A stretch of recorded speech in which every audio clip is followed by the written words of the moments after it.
Hello, and welcome to Dan's Card Corner. Wrestling! I like wrestling, and I have a bunch of unopened packs of wrestling cards from varying vintages and varying companies. So we'll open them up and see what we find. And next we have some more WCW cards. These are WCW World Championship Wrestling, 15 trading cards, no specific series name. One picture puzzle card, along with the 15 trading cards. Collect all 220, so that is a big set. Super high gloss finish. Championship marketing is the maker. Nothing really on the back past the WCW copyright, and these are from 1991. That's a good era of WCW. I always enjoy watching shows from that era, you know, before Hogan showed up. I kind of worked the pack there. Alright, so the puzzle card is on top. But yeah, I always enjoy watching shows from that era of WCW, the kind of pre-Hogan showing up in 93. You know, not all the shows were winners, or not all the matches were winners, but there was some good stuff there for sure. So anyway, the picture puzzle card. Oh. Okay. I have to say I'm a bit disappointed in the picture puzzle card because, well, it's obviously the background of something, but not a lot to go on there. This is actually even worse than when Bart Simpson got the Itchy and Scratchy cell when it was just Scratchy's arm. Well, that's a bust. Anyway, as far as the actual cards themselves, the trading cards, there's Tom Zenk, the Z-Man, right on top. And nice little profile there. You have all of his vital statistics. His motto is stay single. Okay. Greatest achievement, winning the U.S. Tag Team title belt. I think he also held the six-man title belt, which, yeah, WCW did briefly have a six-man title in the early 90s. It didn't last very long, and most of the teams were just kind of random throw-togethers. I want to say, and I could be wrong, I think he might have been on a trio with Dustin Rhodes, and it might have been Big Josh, who was the lumberjack gimmick done by Matt Bourne, the original Doink the Clown. Could be wrong on that. I could have one or both partners wrong, but I think that might have been the trio he was on that held the six-man belts. But again, I could be off because most of the six-man championship teams were just kind of random teams and not dedicated stables or anything. So yeah, so we got Tom Zenk, Z-Man. Oh, there we got the Nature Boy himself, Ric Flair. Kind of a classic promo shot with the big gold belt. Six-time world champion at this point. Doesn't actually say Ric Flair on the front, but I mean, who else would that be? So yeah, nice. Wait a second. Alright, so six-man world champion. Greatest achievement, seven-time world championship. Make up your mind card. This would be, you know, this would probably be a good one to get signed or something. I actually do have a signed promo photo, you know, an 8x10 by Flair. That's, I don't think it's the same, I mean, it could be the same photo shoot. I don't think it's the same robe he has on, but it's a very similar picture that I have signed. So, Courage of a Champion. That is the Sting broken leg angle. And it just kind of has the Sting profile on the back. His motto was, "We're having fun now." Do I remember him saying that? I don't know. What does it have for Flair's motto? "I am the latest and the greatest." Again, not one of the sort of trademark catchphrases you associate with Flair, but okay. Alright, so there's the Southern Boys. There's some ring attire that would probably be frowned upon a bit today. But yeah, the Wild-Eyed Southern Boys. That was Steve Armstrong and Tracy Smothers, right? Yep, that was them. Toughest opponents, Fabulous Freebirds and Doom. Yeah, that was like, there were a bunch of Clash of the Champions where like the opening match was the Southern Boys against the Freebirds, which was the Michael P.S. Hayes and the Jimmy Garvin lineup, and yeah, it was like both the face and the heel teams were both bedecked in Confederate flags. So, and it was like a bunch of them in a row. Like I think like at least 3 Clash of the Champions in a row had that as the opening match. Lex presses Rick. Yeah, that's definitely what's happening there. And you have the Lex Luger promo on the back. Motto, total package. That about says it all. Yeah, I guess it does. Oh, and speaking of that Clash of the Champions opener, which these entrances probably are from, one of those Clash of the Champions opening matches. Yeah, there's the Freebirds, the Michael P.S. Hayes and Jimmy Jam Garvin version. Well, we have Scott Steiner. Could just as easily be a Steiner Brothers picture since they're both there. But yeah, here's Big Papa Pump, pre-Big Papa Pump. Talks about him doing the Frankensteiner. And the Tilt the World Suplex. I think they mean the Tilt a Whirl Suplex. I mean, probably at this time, the Steiner Screwdriver was the more of a signature move, or the Steiner line. That Steiner Screwdriver always looked nasty, didn't it? And then there was always that, there was like that flipping fall-away slam he used to do during this time period. It always looked like he was just a fraction from spiking himself on his head whenever he did that one. Oh, rest in peace, Sid. Recently departed as I record this, just less than a week ago. The news came out that we lost Sid Vicious, or Psycho Sid, or Sid Justice, depending on which name you want to use. And there he is. Motto, Sid Vicious rules the world. That's definitely a memorable phrase for him.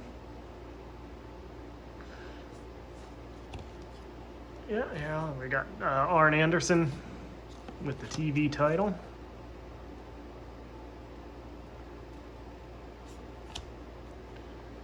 Beautiful Bobby punishes opponent. It's Bobby Eaton.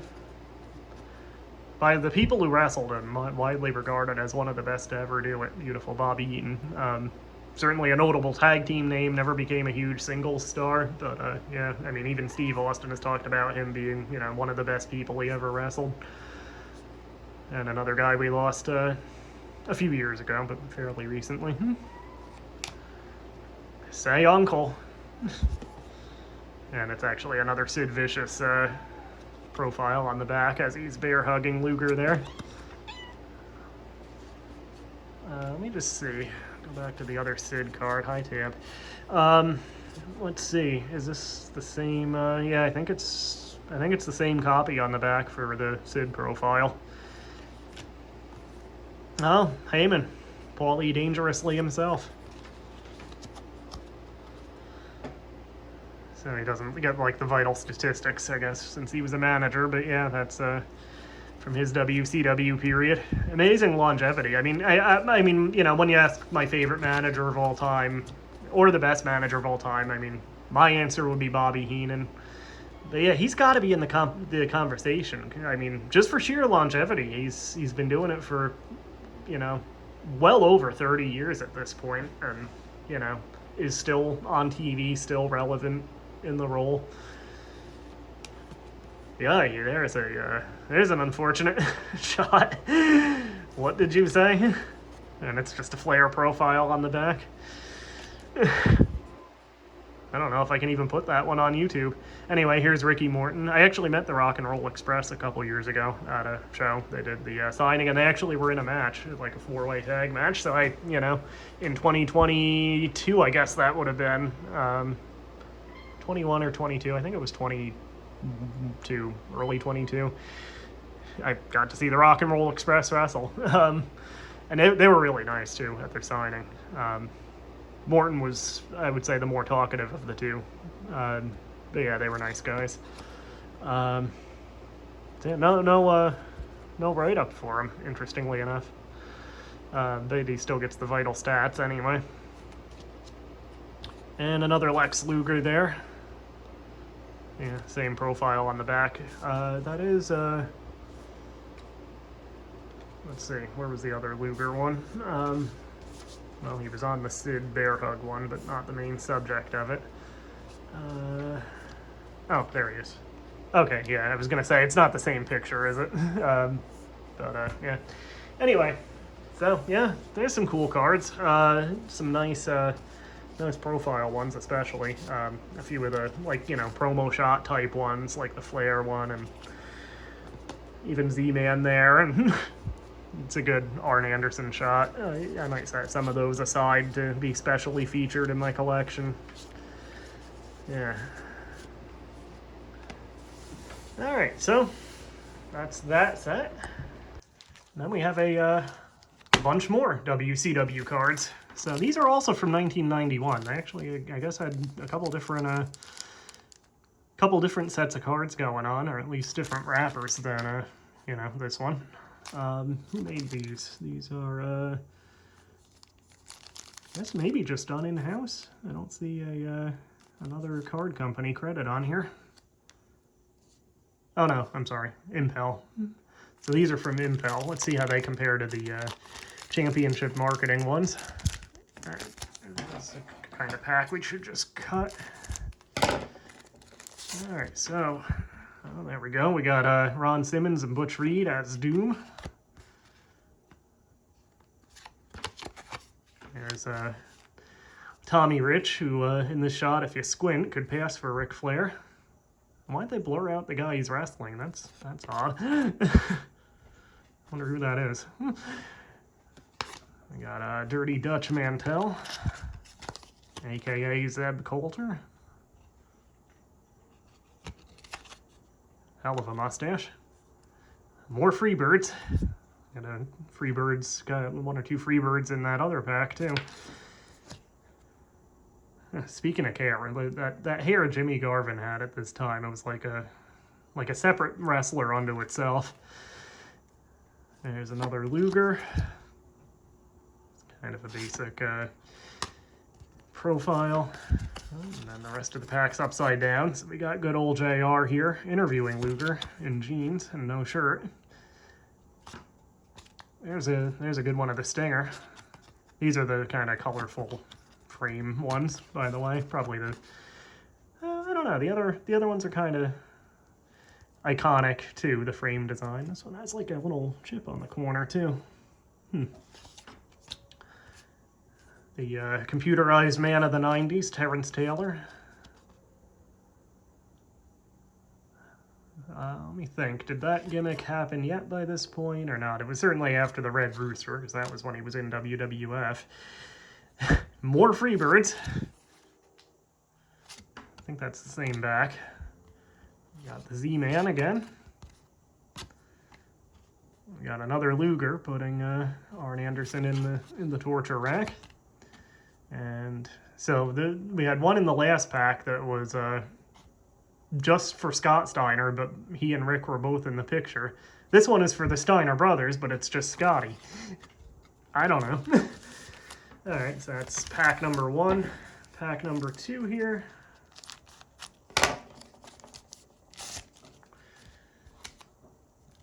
We got still more Freebirds. Still more Luger. Well, we got Teddy Long. Not yet booking anybody in tag team matches or going one-on-one against The Undertaker. Another Sting. Action shot there. Another Terry Taylor, this time throwing Arn Anderson off the ropes. Still more Freebirds. Freebirds and Luger had more cards in these sets than anybody, it seems like. Oh, here's the other Steiner card, I guess. Steiner brothers, but it's just Rick this time. Another Sting action shot. There's Flair. Well, there's, again, the Southern Boys, but just Steve Armstrong. And there's Sid again.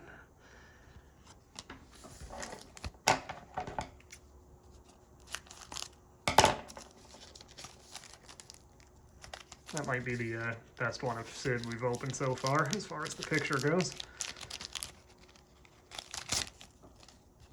Alright, so seen that one already.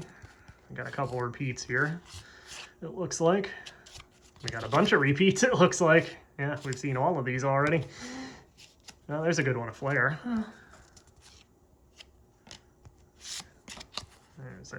There's the Tracy Smothers one for the Southern boys. There's Missy Hyatt.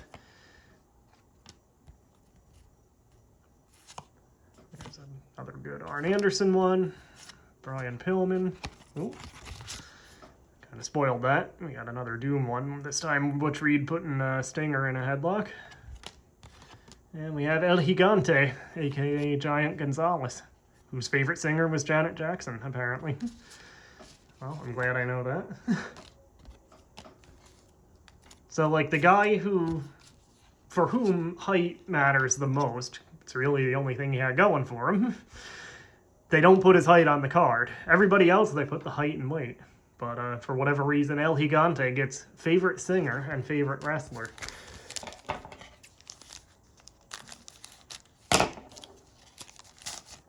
And finally, that's a different Flair action shot. And there's both Steiners together finally, with the full Steiners credit. There's Sid Vicious putting Sting against the ropes. A lot of these are Sting getting beat up, too. It's Flair chopping Sting. There's Southern Boys for Tracy Smothers. There's a checklist. That always seems like a waste of a spot in a pack. There's Arn Anderson pinning somebody. Maybe Terry Taylor there. Flying Brian doing a suplex. Ron Simmons for Doom. Another El Gigante. Oh, this one has the sight on it. There you go. They don't have him with the, didn't they have him wearing like a foil hat for a while in WCW? There's Flying Brian again, and there's yet another Steiners, this time just for Scotty. So those are, you know, decent, kind of standard issue cards. The colorful borders are obviously memorable and certainly place them in a certain time frame. But yeah, you know, decent cards for WCW, both the championship marketing and the Impel ones. Let's see, that's a good one, a Stinger. That one I might set aside. There was a good Flair one somewhere here. I might set that one aside too. Yeah, I'll go through these later, you know, pick out which ones to enter in my private reserve collection. So, anyway. Alright, so next up we have WWF No Mercy collector cards from Comic Images. 7-card pack. From, I believe, the year 2000. Yes, 2000. So we're still firmly in the Attitude Era. Kind of winding down the Monday Night War. WCW, of course, still around till the next year, but definitely showing that it was on its way out by 2000. Just, you know, going with the pay-per-views, not a lot good happening in WCW at that point, which was painful because I was a WCW fan. I watched both. I watched all of it. I watched ECW. I don't think that was quite on yet in 2000, but Wow, Women of Wrestling. I watched, you know, any wrestling I could get, but of the big two, I definitely leaned towards WCW, so it was painful what was happening to it by 2000. Anyway, it looks like we also have an ad here for SmackDown from THQ on PlayStation 1, or not even 1 yet. It was the only PlayStation, so it was just PlayStation. Finally, The Rock has returned to PlayStation. That was an okay game. SmackDown 2, Know Your Role, was a definite improvement, and of course it is significant because it's the game that would beget the SmackDown and eventually the SmackDown versus Raw series. Probably Here Comes the Pain on PlayStation 2 being the most notable of that series, generally considered the best of it. PlayStation wasn't really the wrestling system at the time. It definitely had wrestling games on it, but it paled in comparison, certainly, to Nintendo 64. Of the WWF games, I did have a lot of fun, actually, with Attitude, probably more than any of them. That one, it was the sequel to Warzone, and it had that weird kind of Tekken-style control system where instead of grappling to do a move, you'd just enter a bunch of buttons. But I had a lot of fun with it, especially creating. I basically, like, I didn't even use the real roster in it eventually. I just had, like, a memory card full of my own created wrestlers and kind of had my own promotion. But Yeah, I did have a lot of fun. Not the best game attitude in retrospect, but did have fun with it. Um, on the WCW side, I mean, probably the best wrestling game on the PlayStation 1, just from a gameplay standpoint, was WCW versus the World, which was actually the first, I believe the first game, at least in the US, that used the Aki engine, that those classic Nintendo 64 games, WCW World Tour and Revenge, and then WWF No Mercy, and WrestleMania 2000 would go on to use. I had some stupid fun with Nitro, especially, I mean, everybody remembers the rants on the title screen. And, you know, some of the hidden fictional wrestlers were kind of entertaining.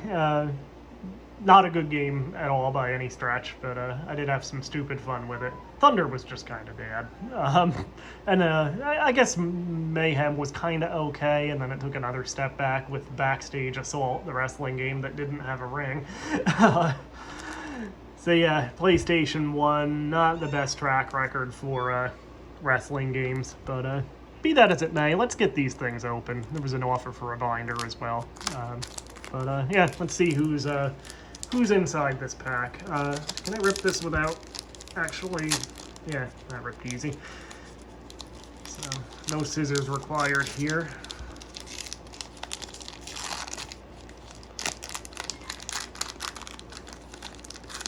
Okay, so... what do we got? Looks like a foil card.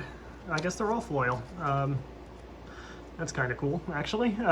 So yeah, looks like this is Al Snow and the Big Boss Man.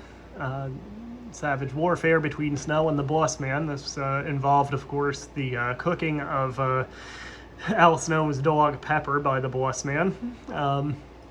Savage warfare between Snow and the Boss Man reached a fever pitch in SummerSlam '99. They bludgeoned each other with a variety of foreign objects inside the arena. The battle spilled to an outdoor cafe, then into a downtown Minneapolis bar. The insane but resourceful Snow used a cue ball on Boss Man's head, then smashed the former corrections officer with his own nightstick before pinning the Boss Man on a pool table for the victory.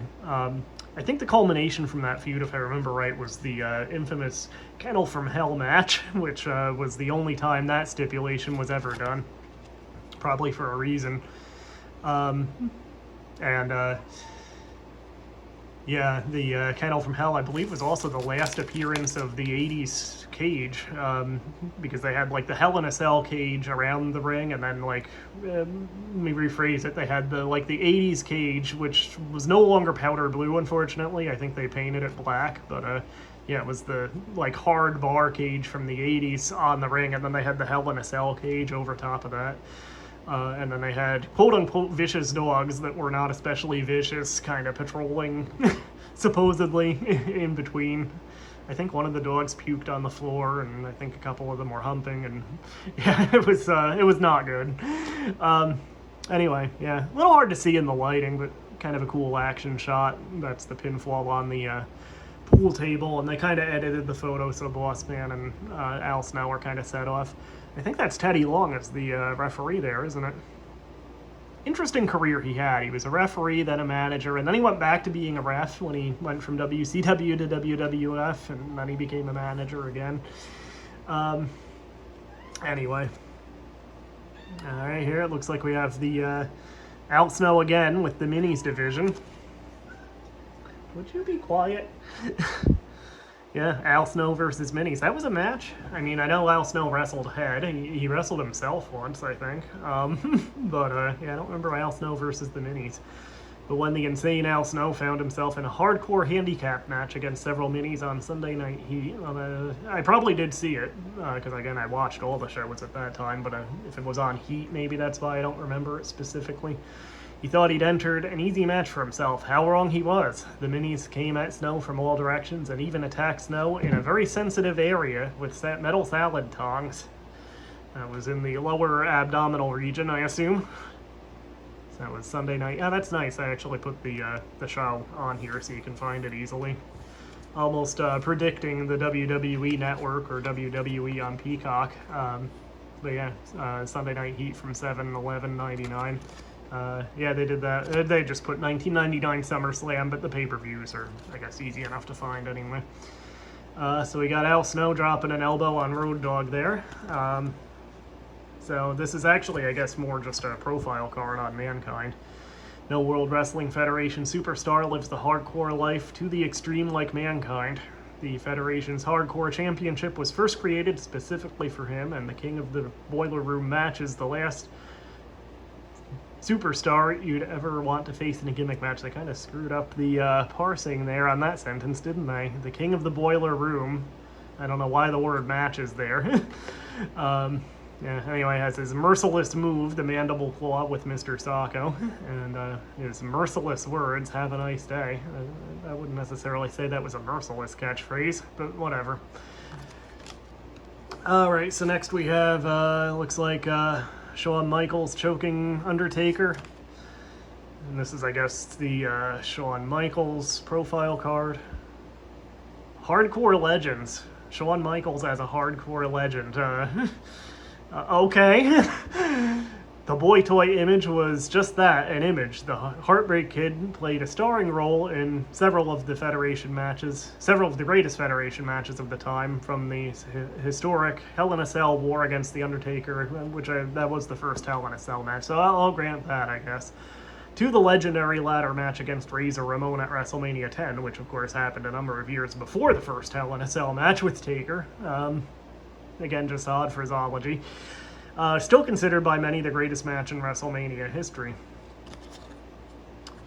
Alright, so now we have Road Warrior Hawk in LOD 2000 attire, doing, I guess he's going for a splash there, it looks like. I would have assumed he was going for his top rope clothesline, or, you know, his half of the Doomsday device, but yeah, he's actually just doing a splash once again on Road Dogg. So we have two themes in this set of cards, I guess. We have Al Snow, and we have Road Dogg getting beaten up. So yeah, this is Legion of Doom. Again, this was the LOD 2000 look for sure. Once again, hardcore legends. LOD, I mean, definitely brawlers. I don't know about hardcore legends specifically. When it comes to showing no mercy, Hawk and Animal helped write the book. One of the most dominant tag teams in history, LOD rose to the top with brute size, brute force, and some of the most savage and brutal wrestling techniques. Yeah, again, they were really hardcore, not really in terms of what usually WWF considered hardcore at the time, but certainly in terms of their moves, it was going to be a rough night if you were going to be wrestling them. But yeah, anyway, kind of a cool action shot there. And then two more. This one is looks like Hardcore Holly hucking a trash can at somebody. Is that Big Show? He looks too small to be Big Show, but it could just be the perspective, I guess. I don't know. Anyway, it's a Hardcore Holly show. He may be he may be over 100 pounds shy. Dude, kayfabe. He may be over 100 pounds shy of his alleged weight. He is a super heavyweight, I'll have you know. But no superstar had embraced the Federation's no mercy style like Hardcore Holly. With his cousin Crash Holly, trademark, watching his back, Hardcore is always a contender for the belt that bears his name. Alleged weight, there you go. Thank you. Well over 400 pounds. Merciless words. There's only one true super heavyweight around here. But what about Crash? I'll say this for Hardcore Holly, I can only speak for my own personal experience, but I did meet him at a signing, and he certainly has a, you know, not the best backstage reputation, but I can only speak for myself, and, you know, my one time I met him, he could not have been nicer. He was really, really nice. He only charged $5 for a signed 8x10. You know, he took the time to talk to me and my buddy that I went with. Yeah, he could not have been nicer to us. So that's my experience with Hardcore Holly. Yeah, definitely saw him in a whole new light after meeting him. But yeah, that's my experience. He was very, very nice to us. So all respect to him. Anyway, last card here, we have Triple H laying on the rubble of the announce table, and again with the kind of foil effect, it's kind of hard to see him, but I think that's Mankind there. And Jim Ross, kind of, he's like scratching his nose, I guess, but yeah, almost caught in a pick there. Anyway, yeah, Mankind versus Triple H. Oh, this was the King of the Ring final from '97. This match was assigned to things for come, both for the Federation and for the two rivals, who would go on to have many more wars in the years to come. The match quickly broke down into an all-out brawl, spilling onto the floor and featuring numerous cheap shots on Mankind by China, trademark. Triple H showed the world he was embracing the No Mercy style when he pedigreed the deranged one through the announcer's table. So yeah, kind of a cool set of cards. The foil effect works better on some of these action shots than others. Like some, like here, Hawk is pretty well set off from the background. Others, like especially everything that's not Triple H on this one, kind of gets muddy. So yeah, kind of a cool set. Definitely going with the hardcore, the WWE hardcore theme. But yeah, they're neat. Some cool memories there, and some things like Al Snow versus 3 Minis I don't remember at all. So which ones are they? Well, El Torito was much later. Although the guy that played him could have been one of the Minis during this era. I'm trying to remember. There was Battalion, there was Mosaic, there was a Spider guy. He wasn't Arachne. He was anyway. There was, of course, Max Mini was the one they were kind of pushing the most. Yeah, I don't remember the guy with the mustache here. And it's kind of hard to see who this one is. None of them are Max Mini, I can say that, because they don't have the right mask. Yeah, anyway, don't really remember that match. I have to look that up just for a bit of fun. It was Al Snow. He'd probably have made it fun. So anyway, yeah, that's that pack anyway. That's WWF No Mercy collector cards. Alright, so next up we have some TNA cards. So these are TNA Wrestling from, I think, 2007 or so? 2008, okay. But yeah, both sealed. Just TNA Impact is the series. Look for hand-signed TNA autographs and authentic action memorabilia cards. These are the inaugural edition, so I'm assuming that means it's probably the first set of cards TNA put out. And these are from Tristar. So, let's see what we have in here and see if we got anything good as far as, autographs or anything like that. Maybe a signed Curryman card, or was he in 2008? I mean, Christopher Daniels was, but we're not supposed to know that's the same person. Anyway. So we got Team 3D right on top. It's a pretty good promo shot there. Johnny Devine, oh, I forgot about him. He was Team Canada, and then he was with Alex Shelley and Paparazzi Productions, and not necessarily in this order. He was also, I think, was he one of Raven's lackeys also? I know Matt Bentley and Kazarian were. Was that Johnny Devine, or was that Cassidy Riley? Or both? Anyway. Oh, we have Kevin Nash tattoo card. My buddy and I got the same tattoo when we joined the army. It started as a snake and a tiger, but I later changed it to a dragon. My forearm tattoo is homemade of Blue Oyster Cult, though my wife, for an anniversary present, put the samurai portion on it because she thought at some point in my life I had been reincarnated as a samurai warrior. Well, those are all certainly words, Kevin. Thanks for that.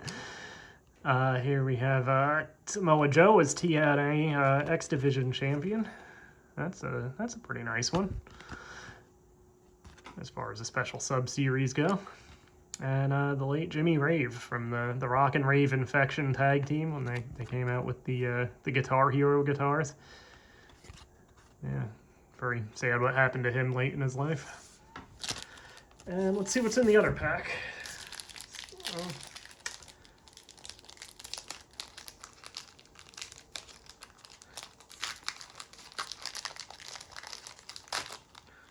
There we go, that one didn't want to open. Okay, so got AJ Styles and Tomko, were they, I guess Styles was in Christian's group at one point, wasn't he? Oh, and they defeated Team Pac-Man at Bound for Glory in 2007. I don't remember that. Huh, I probably saw it. So, thoughts by Big Sexy Kevin Nash on the X Division. I had my shoulder operated on in November 2006, and when I returned to TNA, I was involved with some skits involving Alex Shelley, Chris Sabin, Sanjay Dutt, and Jay Lethal. The more time I spent around them, the more time I realized how much each of them loves the business. They really helped get the fire back into me to go for one more run. There's a promo shot for Velvet Sky.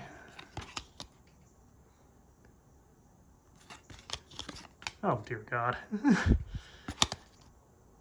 Yeah, we don't need to comment on that one. And here's Styles and Tomko again, this time their championship card. Decent packs, other than Russo there. Jeez. Who invited him? Anyway. So that's the TNA cards. So there you have it. A bunch of wrestling cards. Some pretty good pulls. I mean, nothing super spectacular in terms of, you know, autographed cards or anything like that, but, you know, still some cool ones. And it's always fun to go through, you know, stuff that kind of correlates to certain periods of time in certain companies. It's, you know, always fun to reminisce on that kind of thing. So yeah, this is, again, the first special I've done on wrestling cards. Maybe it won't be the last. I might try to track down some more unopened packs of various wrestling cards and open them up. And I might even, you know, throw in some non-sealed cards, some singles or whatever, if I find anything interesting. In fact, here's a little bonus feature. This is, in terms of wrestling nonsense cards, I had to buy this one as a single when I saw it. They don't get much more nonsensical than this. Here is the card for Wildcat Willie, who is, of course, the little remembered WCW mascot character. This is actually the first design of Wildcat Willie. It doesn't seem the second design had a card or anything, but you know, I mean, this is kind of a corporate waste of imagination, kind of a standard issue mascot of the time that looks like he should be selling us some sort of extreme snack food or something. But for whatever reason, they redesigned Wildcat Willie after a while, and the second design, I guess, was supposed to be an improvement. I'll put up a picture right here. You be the judge. Is this an improvement? I think it speaks for itself. Anyway, there you have it. We'll end with Wildcat Willie there. But yeah, this has been Dan's Card Corner. Longest episode yet by far. But yeah, a fun one. And yeah, I'll try to do some wrestling cards again sometime. Anyway, we'll see you again. Hit like and subscribe, and have a good night.